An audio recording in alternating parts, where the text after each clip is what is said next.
இப்ப திருமாவளவன் சொல்ற மாதிரி இல்ல வேர்வை அதிகமா வந்துச்சு அதனால லைட்டா தொடச்சேன்.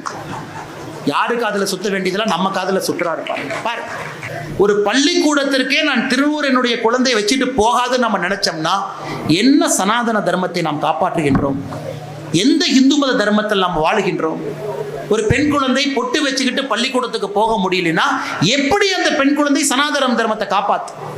பள்ளிக்கூடத்துக்கு போகும்போது பொட்டு அழி, பள்ளிக்கூடத்துக்கு வெளியே வந்ததுக்கு அப்புறம் பொட்டை வெயினா நமக்கும் அண்ணன் திருமாவளவன் அவர்களுக்கும் என்ன வித்தியாசம் சொல்லு? இப்ப திருமாவளவன் சொல்ற மாதிரி இல்ல வேர்வை அதிகமா வந்துச்சு அதனால லைட்டா தொடச்சேன். யாரு காதுல சுத்த வேண்டியதெல்லாம் நம்ம காதுல சுற்றுறாரு பாரு.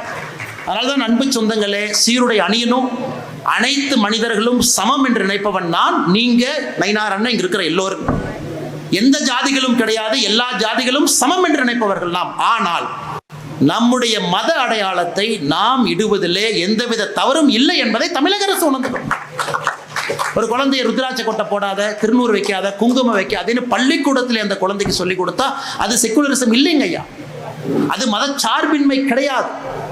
அது ஒரு மதத்தை காலில் போட்டு மிதிப்பதற்கு சமம். அதனால் நீங்க தைரியமா குழந்தைகளுக்கு நம்முடைய மத அடையாளத்தை நீங்க வச்சு விடுங்க.